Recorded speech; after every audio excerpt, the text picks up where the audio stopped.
On this day in music history, July 2nd. Some days in music history flicker quietly. July 2nd bursts with noise, color, and purpose. From a ground-shaking studio session in Manhattan to a global call for justice from 10 world stages, this date has never shied from the spotlight.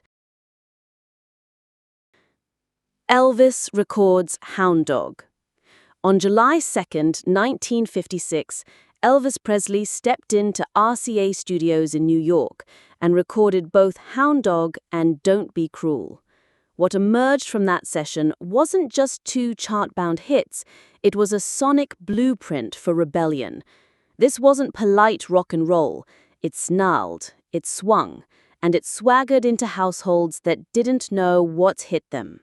That day changed the temperature of pop culture. The Jimi Hendrix Experience ends. On this day in 1969, the Jimi Hendrix Experience played their final set at the Denver Pop Festival. Though the breakup had been brewing backstage for weeks, this performance marked the official curtain call for one of rock's most electrifying bands.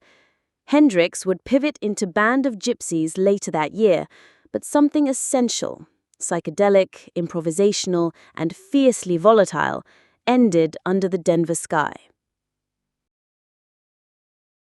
Michael Jackson's chart record.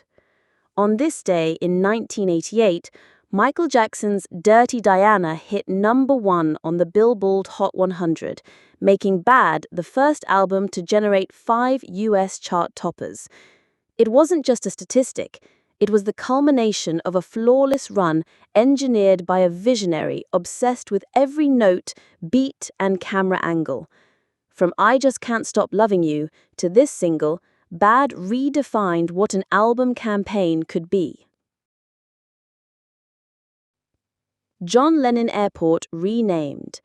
On July 2, 2001, Liverpool's Speke Airport reopened its terminals with a new name and a new spirit, John Lennon Airport. Yoko Ono helped unveil the tribute, complete with the now famous slogan drawn from Lennon's lyrics, "Above us only sky." The gesture marked the first British airport ever named after a musician, an act of cultural reverence from a city he helped put on the map. Live 8 shakes the world.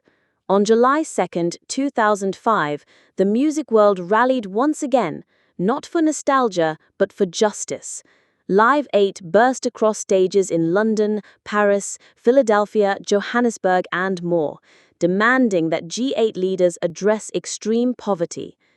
The lineup was massive, the message urgent.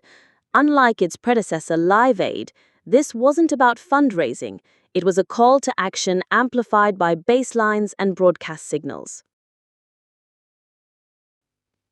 Some of the artists born on July 2 left deep grooves in music history across soul, rock, prog, and Afrofusion. Paul Williams, 1939.